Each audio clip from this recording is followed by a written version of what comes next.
Hi, everybody. Welcome back. I'm so excited for today's episode. It's a very special one. And I'll just get straight into it. In case you missed the news on social media or on my email list, I got engaged last weekend. Well, now at this point, when you're listening to this, it will be 2 weekends ago. And I just am feeling all the feels. I'm feeling excited. It was such a great day. And really, the reason it was a great day is because, of course, I've been spending years trying to navigate relationship anxiety and understand what was going on. And that led me to be able to have a beautiful, wonderful day of celebrations with our loved ones. So, this is going to be a two-part episode. One of the first ones ever that I felt like was long enough to break up into two episodes. And the reason for that is because I want to start off by doing kind of a little bit of the background of what led up to me and Nate getting engaged. I opened up questions on my Instagram at You Love and You Learn. If you're not already over there following me, be sure to follow You Love and You Learn on Instagram so that you can join in the conversation when I ask for community questions like this. But I asked you listeners on You Love and You Learn that follow me on Instagram for some questions, people who are on my email list. I asked, what do you want to know about getting engaged, the feelings around it before, leading up to it, all of that. And there were a lot of questions around things like, how did you know you were ready to get engaged? Or what did the conversations leading up to engagement look like? Or how did you feel like it was time? And some of those things I feel like are going to take a lot of background context on me and just the way I think about things. And so I wanted to start off by first acknowledging what led up to getting engaged, all of the before, all of the conversations, the things that had to happen for me to feel like it was time to get engaged. And then be sure to stick around for the part two that will be released next week, where I will share more about the actual story of getting engaged, what happened, how I was feeling in the moment, how I was feeling after, and then some of the reflections that have been coming up for me over the last week or so since getting engaged. I'm really excited for this one and grateful for all of you who joined the conversation and were submitting questions. Thank you so much.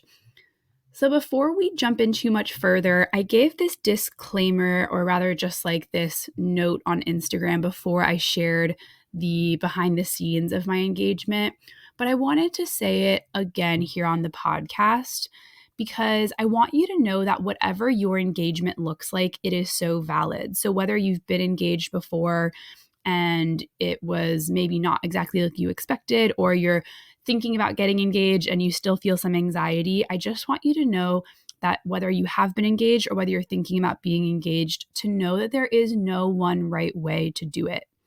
I also want to share that even if things feel crappy right now in your relationship, they can absolutely turn around. But also, if they don't turn around, you're going to be okay no matter what happens. You are resilient, and relationship anxiety wants us to believe that if this relationship doesn't work out, that it's going to be the end of the world and our whole life will be ruined. But I think that rationally, we know that that's not necessarily true. And it's just a fear really trying to protect us and keep us safe. And it can also be a fear that stems from us really loving our partner a lot. So it's okay if you worry that this relationship ending would be really the end of the world sometimes, but just knowing that you are strong and resilient. I also want to remind you that I've had moments where I literally was crying to my friends, feeling lost and hopeless, and I was in the trenches of relationship anxiety for years before I felt like I was able to have this special engagement day. So, yes, my engagement moment was much more calm, relaxed, celebratory than I could have ever possibly imagined. But that didn't just happen because I was telling myself it should be like that. That happened after doing so much behind the scenes to process my relationship anxiety, a lot of which I talk about here on the podcast, but I'm happy to, of course, keep expanding on that. There were a lot of tears, Google searches, mornings where I felt like I was just so anxious and starting the day off on this negative, anxious foot. And I feel like ultimately there were so many moments throughout the years of me and Nate being together where I felt like my heart was closed off. It was closed from giving love openly to Nate, and it was closed from receiving love from Nate many, many, many times. But I feel like one thing that I'm really proud of myself, if I've been really consistent with trying to do as much as I can when I notice my heart closing to open it back up again. And that's something that I've had to practice. Getting engaged for me happened after I've been navigating this. And so, again, just please knowing there's no right way to get engaged.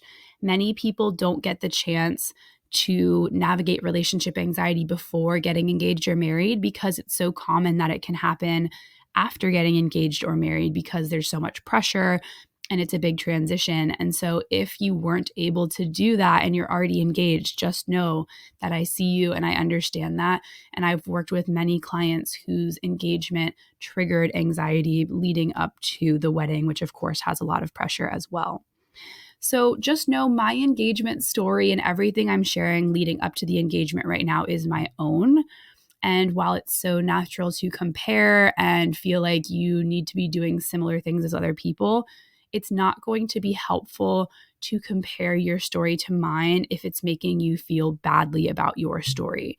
So just take what works from this and leave the rest. And my intention is always to share a unique perspective that can be helpful, but I realize that sometimes that can also lead to comparison. And I've been there, I've done that a bajillion times. So I know that might happen. But if you notice that, I want you to pause the podcast and I want you to take a moment to like breathe or go for a quick walk or just take some space and really connect back to the present moment and make sure that you're feeling present moment safety, if you will. Like just realizing that you're actually safe in the moment, even if your body is causing you to have sensations or even if your thoughts start racing, just taking a moment to reset and then come back to the podcast.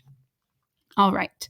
And one other thing I want to share before we get into this is that you absolutely do not need to ever get married to have a beautiful love story. I think that for a long time, and as I'll share here in a minute, I wasn't even sure I wanted to get married. And I just was like, well, what's the point? And, what if you get divorced, then what's the point of even getting married? Why do you have to be so committed? All of that. So I used to be a little bit jaded about it, even though I think that that was more so out of fear. So just knowing that whatever you decide to do in your life, in your love, is okay and perfectly great. It doesn't mean that getting married is better or worse. Now, I want to rewind back to the very beginning of my relationship with Nate. And for those who don't know, we've been together about 6.5 years. Later this year will be 7 years. And at the very beginning of our relationship, it was pretty soon after my parents shared with me and my brother that they were separating and getting a divorce. So I meet Nate, who I kind of right away realized like I really like him and I hope this works out. This was before I started putting pressure on myself, of course. But in the back of my mind, it was still pretty fresh after my parents' divorce. And so, as I just alluded to, there was this fear of, well, I don't know if I ever actually want to get married, or if you do get married, then it can lead to pain or hurt. And mind you, it's been now, I can't even think of the exact amount of years, like 8 or 9 years now since my parents actually did separate or get a divorce. And so I've had a lot of time to reframe that story and process the feelings around it. I'm sure there's still more, but I used to feel like it was this bad thing and that, oh, I would just never want that to happen to me. And divorce is the worst possible outcome. But realistically, I now see that both of my parents are in a good place and I understand why it happened. And I know that they tried their best and they did their best with what they had at the time. And honestly, I think at the end of the day, no one goes up to the altar hoping to get a divorce. And so I just have a lot of compassion and understanding for the experience of divorce now. And I've also changed my mind around if I get a divorce one day that it doesn't mean that me and Nate's relationship was a waste and that something was wrong. I think that's the unfortunate message that we have around divorce and relationships, is that if there's a relationship that ends or that you get a divorce or however the relationship ends, that it was wrong or bad or you failed. But ultimately, if you're in a relationship right now and you're consistently and intentionally choosing to stay in the relationship and you're hoping it works and you want it to work, then why would in the future all of a sudden you feel like, oh, well, I should have known that this wasn't the right relationship for me, but yet you're still intentionally choosing to move forward? So I think at the end of the day, that was a tangent, but I used to just be so scared of divorce, even though I've always been a romantic at heart. I've loved rom-coms, I love love, and yet this big part of me was really scared and really closed off from not only the idea of marriage, but also the idea of having kids and having a family. So I think that at the beginning of me and Nate's relationship, when I did start feeling anxious, I only really could tie it back to my parents getting a divorce as the reason. That was kind of the extent of what I understood about my anxiety. I was just like, yeah, I think it's just because I'm scared of getting a divorce. But of course, the reason I'm here talking to you today is because since then I've learned a lot more about why my anxiety was happening, and I've been able to now share that story with others. A quick sidebar as well about divorce or separation is that not everybody interprets a divorce in the family the same way. So, for example, Nate's parents are separated, but he doesn't seem to have the same anxiety about divorce that I do. Of course, I'm sure he has an intention that he doesn't want to get a divorce, but he definitely doesn't have the same energy around it, the same fearful energy that I had in the beginning of a relationship. So, when I talk about divorce being triggering, that was me and a lot of my clients' experience, but there's plenty of people that don't have the experience, and that can be for all sorts of reasons. So that was kind of fast forward or rewinding, back to the very beginning. And if you fast forward a few years into me and Nate's relationship, for those who haven't heard my relationship anxiety story, that's in episode 2 of the podcast. So I highly recommend going back to listen to that, which gives you more details about my full relationship anxiety story. This is more my engagement story and leading up to specifically engagement. But there was a peak moment of anxiety right before I began You Love and You Learn, which was when I told Nate that I wasn't sure I loved him the same way anymore. And I was in tears. I was so devastated in that moment. And he was a very steady ship supporting me. And he was able to see my anxiety much more neutrally. He didn't assign meaning to it. He was very compassionate and was like, yeah, I understand why you're having doubts about the relationship. It makes sense to me. And I really hope that we can, stay together and that you'll find a way to work through it. But I understand whatever you want to do. And in that moment, that's really what I feel like gave me this big epiphany of, well, wait, what am I doing here? I want to be with Nate. He's amazingly supportive. That moment in time where he was supporting me through anxiety in our own relationship really led me to be like, whoa, I see things so clearly right now. This is about me and not about him. So once I had that kind of clarity and started understanding more about this is my own thing, I want to look into it, that's when You Love and You Learn came about. I started a blog, I started this Instagram page, and really started diving into love, relationships, just trying to understand as much as I could about anxiety, all of that. And once I did begin to understand relationship anxiety, I think my feelings about getting married or engaged slowly changed over time.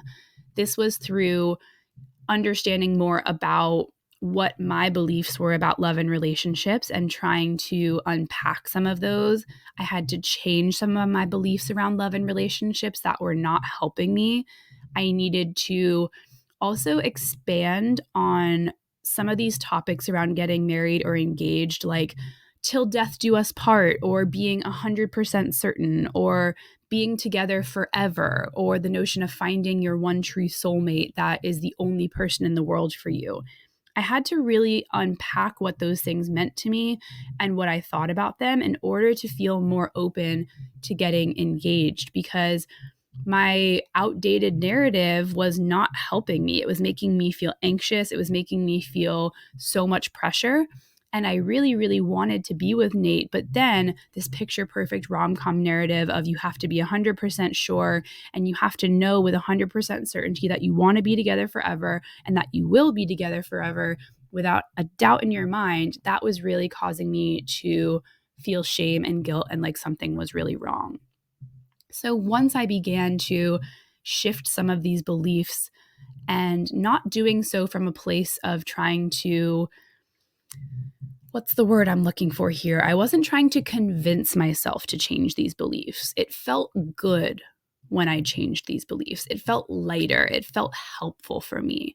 And so I say all of this with, I guess, the caveat that you don't need to change your beliefs about love and relationships. But if you're starting to feel like your beliefs on love and relationships are causing you more harm than good, and they're causing you to feel super triggered, super anxious, and like nothing's going exactly how you expect perfectly all the time, then there's an opportunity to decide if you want to change some of your beliefs. And so once I began doing this over time, then I felt much more open to talking about marriage or engagement in a more serious way or a more intentional way. Now, I'm going to share a little bit more around kind of what some of those talks looked like. And I got some great questions from the You Love and You Learn community around this. And I want to kind of acknowledge that initially, there wasn't necessarily this formal conversation happening. It was a little bit more casual and it was a little bit depersonalized to our specific relationship. So I feel like slowly we would weave in things like, oh, if I got married, then I would want this at my wedding, or what would you want to do at a wedding if you had a wedding? Like a little bit more hypotheticals or things that were less specific to me and Nate. Also, over the years, there was one period of time where I think Nate and I went to like 5 or 6 weddings in 2 years together. And so once we became more serious and once my friends were starting to get engaged and married, I think that we would start noticing what we liked or didn't like about certain weddings that we went to. But we really didn't necessarily start talking about our own engagement or our own wedding until we moved to Sweden, which was in the last few years. Or at least that's what both Nate and I recall. We, of course, had intentions of like, oh, we really like this person. We really hope it works out. And the idea of engagement or weddings would come up just because I feel like it comes up when you hit a certain age. People start asking you questions about it. But only recently, in the last maybe 2 to 3 years, did we start sitting down and having more open discussions about it. We both kind of agreed. Nate and I have been on pretty similar pages throughout most of our relationship about this topic. And we both didn't want to just check a box by getting married. Like, we weren't doing this by, we need to get married by 30 so that we can start having kids by 31. Like, that's never really been how we operate. We both have been patient and open to whatever timeline unfolded for us. And again, that doesn't mean that if you have a belief around getting married by a certain age or whatever, that it's bad or wrong. But I think a lot of times we've been conditioned societally to rush into checking these things off a list in order to feel like we're accomplishing certain milestones. But Nate and I have both kind of just been like, let's just take it one step at a time. For some additional background context, some of you already know this probably if you've been following me for a bit. When we moved to Sweden back in January of 2021 for Nate's job, that was a big transition. So that was us leaving the United States, moving in together for the first time by ourselves. We had lived together before, but we were staying with some of his family during COVID. So this was the first time that we really lived by ourselves, and it was in a new country. We were both transitioning into different roles. Like, he had a new job within his company. I started You Love and You Learn more officially as a business.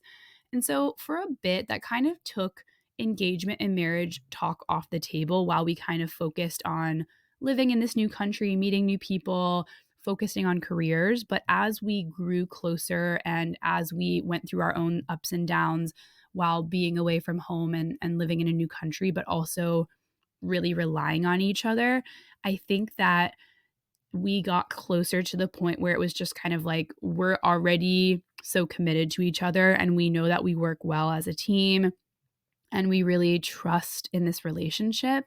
And so that surfaced more thoughts of getting married and committing to one another in this way. And I think that eventually we would start more directly saying things like, I want to get married to you one day. Or sometimes we would joke, like, should we get married? Like, type things. And we have our own unique little, like, playful voice that we say things to in each other. And, like, should we get married one day? Like, joking back and forth. So I think eventually, through both more casual and more serious means, we started talking about marriage more seriously. Now, I still don't recall, and Nate doesn't either, we don't recall having this formal sit down where we were like, all right, for the next 60 minutes, we're going to talk about getting married. It wasn't necessarily this big formal thing. There were more so micro moments of checking in with one another of how we were thinking or feeling about it. There were micro moments of seeing what others were doing and touching base with one another and just kind of making sure we were still on the same page. We would kind of talk about certain timelines based on how long we were planning to live in Sweden, of like when it would make sense to get engaged and then plan a wedding, things like that.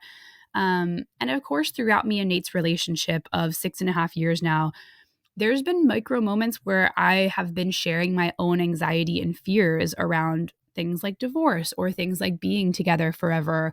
And so he's known what I've been going through, and I don't always share the exact ins and outs of every single thought I'm having, but he's been able to understand my relationship anxiety. And it's because, rewind 3.5 years ago where I was like, I don't know if I love you the same anymore. I kind of blurted it out and there was no going back from there, right? So my example of talking about relationship anxiety with your partner is not necessarily the gold standard of what I think is the most helpful, but it was what happened for me and Nate. So I'm just trying to give you as much context as possible around kind of what's led up to Nate and I feeling ready and feeling open and connected with one another. I checked in with Nate yesterday as I was writing down some bullets for this episode of like, hey, babe, what do you remember as our marriage talks? Like, what is your perspective of how we talked throughout the last few years around being ready to get married? And what he shared was that, similar to me, like we didn't know whether we wanted to get married or have a traditional wedding right from the get-go. It was something that we kind of grew into over time. And the older we got and the more we had been together and the more connected we were, the more we wanted to celebrate our love together. And similar to what I shared, he was on the timeline that I had referred to about we were more seriously talking about this over the last 2 to 3 years since being together in Sweden. So that was, I guess, more so 4 years, 4.5 even maybe into our relationship.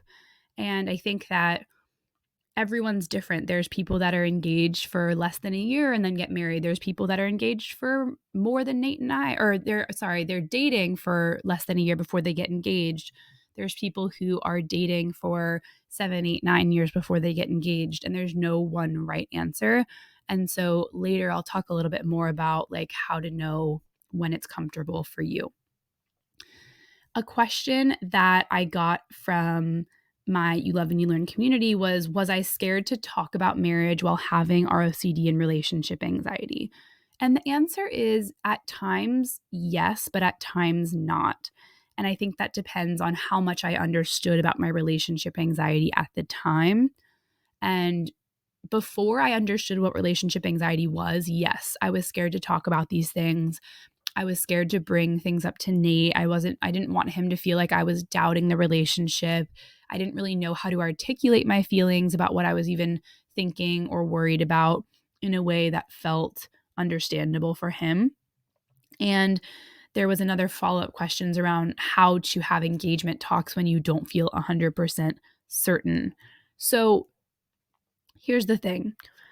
100% certain. I don't like that phrase, and I don't like stand by that phrase anymore. I don't think that you need 100% certainty, and I think 100% certainty is a myth.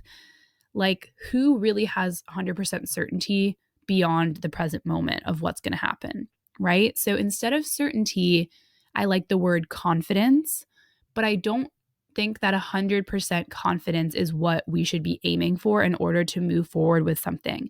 I think that's a perfectionist belief system. I think that's a romanticized belief system. I think that is all or nothing thinking. It either has to be 100% or it's nothing. And so when you're scared and you still want to bring up a conversation about marriage or engagement, or at least just share how you're feeling about the subject with your partner, I think what's really important is for you to lean into the vulnerability. And you could quite literally say something like, "This topic scares me, but I really want to talk about it." Or like, "I'm scared of marriage, but I don't want to be so scared about it that we can't have these discussions. Like, what do you think about it?" And I know some people may be with a partner who isn't scared about this and who isn't feeling the same way. And that doesn't make you any less worthy of having the conversation. Instead of being 100% certain, I'd love for you to lower that bar and just be 51% confident enough that you want to have the conversation. So just a little bit more than 50%. Just give yourself permission that if it's something you slightly even are open to talking about, it's okay to have the conversation, and you don't have to make any major commitments right now. You can say, "I don't feel ready to make the commitment of engagement right now, but I'd love to talk about it more with you. I'd love to understand where your head's at." And I know these things feel not as sexy as maybe what we've been sold as, like, everyone needs to just be 100% sure, and you have to know, and you have to be snuggled up in each other's arms, looking in each other's eyes and saying, "I just can't wait to be with you forever." Like, I get it, and that's a beautiful opportunity if you get it. But there's so many other ways to get to a place of feeling ready for engagement or getting ready to talk about it, even if you're not 100% sure. Another question I got from the You Love and You Learn community was, what did I communicate to Nate when we were ready, or general indicators that I was ready? So I wasn't necessarily looking for a specific indicator. I think that in a past life, before I understood relationship anxiety, I might have been looking for a certain feeling. Like, I just feel like I'm ready to get engaged now. I just feel ready. And I don't know. I mean, for some people, that feeling may just easily pop up. I think if you already understand that you have relationship anxiety or ROCD, that feelings can come and go. And you've probably seen this, that sometimes your feelings are ready and sometimes your feelings maybe aren't so ready. And so for me, instead of looking for this feeling of knowing, of certainty, I just trusted in all of the work that I had done to understand my relationship anxiety, and trusted that I can handle future moments of anxiety. And I trusted all of the micro decisions that I had made to get to where I was today with Nate. I wrote a blog post once called "The quote, quote, biggest decision of your life." And in it, I talk about how basically getting engaged or married is always viewed as this biggest decision of our life. And while I think that it is a huge decision, and I'm not trying to undermine that, I also believe that all of the micro decisions that we've made leading up to getting engaged or married hopefully can be the foundation of which we're able to then make that next big decision of getting engaged or married, right? So it's not like you meet someone and then suddenly you make the decision to get engaged. You have many micro moments of moving forward in the relationship and minor commitments that you're making to then lead up to that major commitment.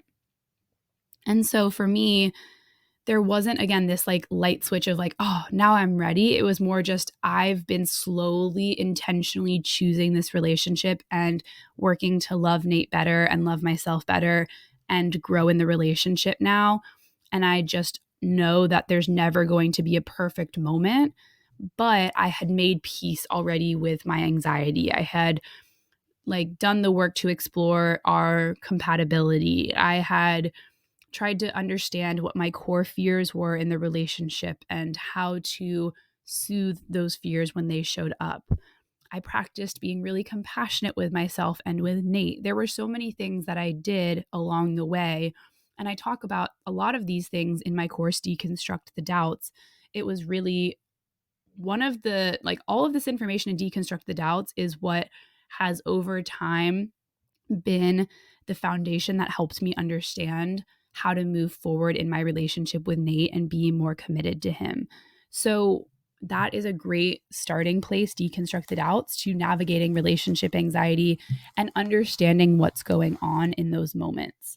So I will definitely, I think it's already linked in the show notes actually, each episode, if you want to check that out. But ultimately, I had over time just trusted my decisions, and I trusted that if there was a reason that I didn't want to be here and that it was a serious enough reason that I actually didn't want to move forward, that I already would have known that by now, and that my anxiety is not something that should be a reason for me not to move forward, because anxiety is really just pointing to my own inner fears. It's not anything to do with Nate. So I think that's my answer to when I knew I was ready in general indicators. But I think I want to give a note here to also acknowledge that two things can be true at the same time. Just because there wasn't this major moment of knowing I was ready and it was micro decisions along the way, doesn't mean that your experience will be the same. So I don't want to encourage anybody to like massively overextend themselves out of their comfort zone here. I think this is all about small steps safely over time that lead to you understanding yourself better, understanding your partner better, growing in the relationship, and working through relationship anxiety bit by bit. Because I have heard stories, like people have DM'd me before saying, I didn't feel like I was ready to get engaged, but I didn't want to lose my partner, so I said yes. And to be fair, now they have done some work to unravel relationship anxiety behind the scenes. But I think that stories like that can be hard because in the moment, if you don't feel like you're ready and then you're moving forward, there can be this part of you that still has a lot of doubt or feels like you're not doing the right thing. And so there's this delicate balance of trusting yourself that you'll make these consistent small steps over time in the relationship. But I also think that realistically, you know yourself best and you know what is truly outside of your comfort zone versus what is just fear in the back seat trying to protect you and keep you safe. So the next questions that came from my community were around how did I know that I was, quote, cured enough to be ready for engagement? Or how did I know I was ready and what does it mean to be ready? I think this topic is hard because, like I just mentioned, I think that we're waiting sometimes for this feeling of readiness and not just feeling ready, but 100% ready before we do something meaningful. And I understand why we do that. It's a protective mechanism. We want to feel safe. But I also think this can really hold us back because realistically, like when I pressed publish on my blog for the first time, I was not ready, but I still pressed publish. When I started this Instagram account, when I went live on Instagram for the first time, when I had this first podcast episode go live, you know, you're never really fully ready. And there's always this element of, well, what if this doesn't work? How I'm expecting it to.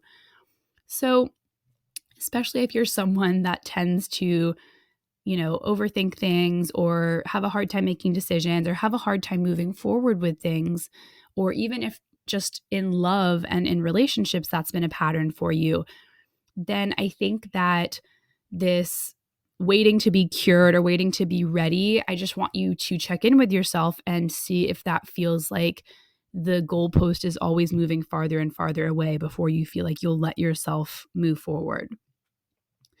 Over the years, I've seen time and time again that I can move through moments of anxiety and be resilient, even when these moments of anxiety are hard. So I think that that's important to acknowledge because when you work on becoming resilient to anxiety and being compassionate with it and understanding how to navigate when moments of anxiety shows up, then you're not so scared of, well, what if future moments of anxiety pop up? And instead of waiting for this perfect moment of being ready, you'll know that you can handle what comes up in the future. I wasn't looking to be cured from anxiety. I was looking to trust myself to navigate future moments of anxiety.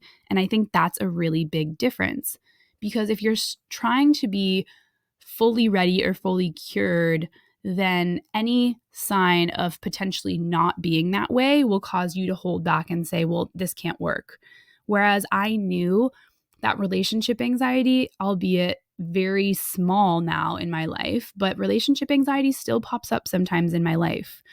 And so instead of just wanting to be cured or never have it anymore, I know that it's in the passenger seat, and maybe now it's even far back in the trunk, tucked far back away, and I'm in the driver's seat of my life, of my relationship. And yes, there's going to still be moments where relationship anxiety pops up, but that doesn't mean that I can't move forward and live my life and do the things that I value. At a certain point, we have to make a decision, right? At a certain point, we do have to decide. And that decision doesn't have to be to move forward towards marriage or engagement, of course. But if we are in a safe, healthy, compatible enough relationship and we're just waiting for this feeling of rightness, I wonder if we have it backwards. And instead, by actually deciding that we're ready to move forward, then we will eventually have it be feeling more right. I was waiting for a long time to just feel 100% in love, 100% ready. But once I made the decision to move forward with Nate, I was able to actually feel much better and much more open to love and to our relationship growing, because I was channeling this energy of, well, I'm in it with Nate and this is who I want to grow with. This is who I want to learn about love with. This is who I want to do all of these things with, instead of constantly entertaining these thoughts that it can't work, or that someone else would be better, or that maybe he's not the right partner for me. Now, of course, this happened, like I said, with micro decisions over the years. So it wasn't just one big decision, but I do feel like there was a shift at some point, and I can't quite pinpoint exactly when it was, but I remember distinctly just starting to acknowledge that Nate is who I want to go through these ups and downs within life, because I eventually came to a place where I was like, well, no relationship is perfect. And I almost laughed at my former version of myself that wanted it to be, in a kind way, of course, and was just like, wow, rom-coms really did a number on me. And I realized that if there's going to be ups and downs with anybody, or if there's going to be moments of misunderstanding, boredom, confusion, if there's going to be these little micro moments of hurt and challenge with any relationship, then I want Nate to be the person that I do these micro moments of pain and challenge and discomfort with. And I don't know if everybody can say the same at this exact moment for their partner. And that doesn't mean that you won't ever get there.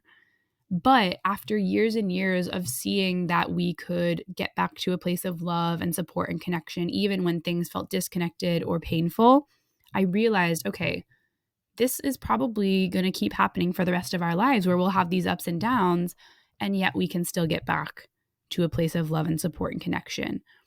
So I didn't want the fantasy anymore. I wanted the reality that I had with me and Nate. Now, there's still moments where relationship anxiety can tell me, well, maybe it would be more perfect with someone else. And then I have to come back to my new beliefs on love and relationships, that is me just trying to escape challenge and discomfort, and that I'm capable of working through whatever's in front of me with Nate in this moment. So all of this assumes, when I'm talking about how do you know you're ready, that you want to move forward, right? And I think that it's important to at least ask that question, do I want to move forward? And maybe, again, the answer isn't fully clear right now, but I knew that even on my most anxious days, the reason I never broke up with Nate is because I really wanted the relationship to work. And so I think that as a baseline, that's just worth reflecting on. Like, do I want this relationship to work? If I could wave a magic wand and this relationship would work, would I still want to be here? And there's another question that you can ask yourself as well. That's the opposite question, which is, if this relationship wasn't going to work, would I still be here? Because after a long, long time of not answering yes to that question, eventually my answer did become yes. And let me explain what I mean by this. Even if in 10 years from now things with me and Nate don't work out, I'm still going to be really proud of the relationship that we had. But for a long time, I only wanted to be in this relationship if it had a guaranteed successful outcome. And I think that a lot of us are living our life that way. Like, I only want to switch jobs if I know it's going to work out for me there. I only want to be in this relationship if I know it's going to work out for me at the end. I only want to move to this new city if I know I'm going to be happier in the new city. But ultimately, we don't get those guarantees. We can do as much possible legwork as we can before those moments to make sure.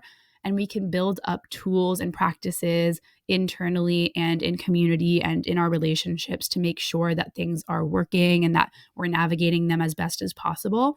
But I don't have a magic wand, or I don't have a whatever. What is that thing I'm trying to think of? A one of those things that a genie looks into and like predicts the future, whatever it is. I don't have a magic ball or a glass ball, whatever, to look into the future and see what's going to happen with me and Nate in 10 years. But I decided that no matter what happens, I'm still moving forward right now. And I feel good about that decision because I feel really good about where me and Nate are at. And I think that has been a big part of what helped me be ready to get engaged and what led me to not feel so anxious in my relationship is because I'm not hinging the success of our relationship, quote, quote, on if it works out or not anymore. I'm trying to enjoy the process and I'm trying to learn from the process and grow from the process and not need to see a guaranteed result. So that's kind of a little sidebar, but I think it's a really, really important one. And it's something that I try to work on with my private coaching clients. And I check in with them and I'm like, if the answer to that question is no, that's okay. But what's stopping you from that question turning into a yes? Is it something specifically in this relationship, or is this a belief that you have that all relationships have to work out to be successful and so that you're not a failure and so that you're not having future pain? So it's just worth thinking about. There was a beautiful photo that I saw the other day, and I'm wrapping up this first part here in just a few minutes, but a couple last thoughts on feeling ready to get engaged that I want to make sure I share. There was this beautiful graphic on the Instagram page, The New Happy Co., The New Happy Co. And it said, it's not outside of your comfort zone. It's the next step on your journey. And there was this beautiful visual of like two different points on a map, so to speak. And one of them was in a circle and making it feel like to take the next step outside of the circle, it was outside of your comfort zone. But in the second part of the graphic, the circle was removed and the line just easily connected to the next dot. And the sentiment of it's not outside of your comfort zone, it's the next step on your journey, I think felt so beautiful to me. And I saw it right after getting engaged. And that's exactly how I felt after doing all this legwork to understand relationship anxiety, is that getting engaged is no longer outside of my comfort zone. It's simply the next step on my journey with Nate. And so back to what I said earlier of taking small baby steps that are, safe to you and not hugely out of your comfort zone. I think only you realistically know if something is going to be a healthy next step on your journey for you versus pushing you deeply, deeply outside of your comfort zone. I can't tell you whether or not you are fully ready. And I can ask you certain questions and I can prompt you and all of that, but only you will be able to actually know the difference between, is this still feeling like it's really outside of my comfort zone? Or is this simply the next step on my journey? And yes, that next step may bring up discomfort and it may not be 100% perfect and nothing really is, but it's still the next step on my journey. And it's slightly outside of my comfort zone, but it's not super outside where it feels like it's going to throw me completely off track. And, sometimes we learn by taking action. So I'm not saying that you have to get engaged as a next action, but I think that we learn and grow in our relationships by taking actions. It could be something that nourishes your relationship, something that nourishes yourself. A next step could be getting support with relationship anxiety, whatever it is. But these little next steps on our journey that happen bit by bit eventually get us to a place where we're feeling more confident to do something. Even if you're not 100% confident, just knowing that it's okay to take small next steps over time. And getting engaged, yes, isn't necessarily a small next step. But if you've backed up the decision to get engaged with many, many, many other small decisions to be in your relationship, then getting engaged doesn't have to be this huge, big thing that everyone makes it out to be. Of course it can, and it's a beautiful moment and it's exciting. But I think that we get to create meaning out of whatever event or something that's happening in our life. So if getting engaged feels big and scary to you, then maybe you need to relieve yourself of the pressure that you have on this moment. If it feels really exciting to you, then you can have it be this big moment in your life. But I think realistically, getting engaged is not going to be the exact same copy paste from every single rom-com we've seen. And I think that's what we're expecting. We're all expecting to have the exact same moment and feel the exact same way. And we're all unique, different people. So I'm just giving you permission to let engagement mean whatever you need it to mean. Couple last things here to address. There was a great question from someone in my community of, do you have to have this deep set feeling that your partner is the one to say yes? I'm years away from getting engaged, but I've been with my partner for 3 years, and most of the time I feel content envisioning a future with him. But when the anxiety and doubts hit, I wonder if it's inauthentic to still want a future if I'm not 100% certain about it now. So I think if you've heard just me speak at all, and especially some of what I've said already in this podcast, the 100% certainty piece is, I think, what's hanging this person up here. And having a deep set feeling that your partner is the one, I think, again, it's just the way that we create meaning out of something. Because after a lot of unpacking what I believe the one means, it's going to sound very backwards when I say this, even though sometimes I don't believe in the one, but I do feel like Nate is the one for me because of me intentionally choosing him, because of all the work we've done together in our relationship. And yes, because of certain factors of our personality and the way that our relationship has unfolded. But, I think that the one is sometimes, not all the time, but sometimes can be a harmful narrative to buy into, because it assumes that once you find the one, then you just ride off happily ever after into the sunset and everything's peachy keen and totally fine. And so if the one feels like a triggering sentiment to you, then I want you to redefine it before moving forward with this question of like, do I have to feel like my partner is the one to say yes? And I think what's interesting is that this person said, most of the time I feel content envisioning a future, but then sometimes when the anxiety and doubts hit, I question that. And I think that so often we put our anxiety and our doubts on a pedestal, and we put our moments of clarity and content and calm, we put them down lower on the totem pole for some reason. That's because our body and mind are focused on making sure we're safe. And so if we feel like there's something that's threatening that safety, then, excuse me, then that is put on our radar as important. So, in the moments of anxiety and doubt, it's going to feel more triggering and more of a signal like, pay attention to this. But realistically, the moments of clarity and the moments of calm and content can be just as important, if not more important, to the overall relationship. And so instead of focusing on the anxiety and the doubts and the thoughts coming up then, if instead you can do what it takes to be compassionate and accepting of those moments of anxiety, but also wait until you're feeling more content or calm to make decisions about things in the relationship, I think that will have a big impact. Because I remember when I was really leaning into my anxiety and doubt, it just created more anxiety and doubt. But when I really leaned into the moments where I felt calm, connected, and grateful to be in my relationship with Nate, I could see a whole different future unfolding in front of us.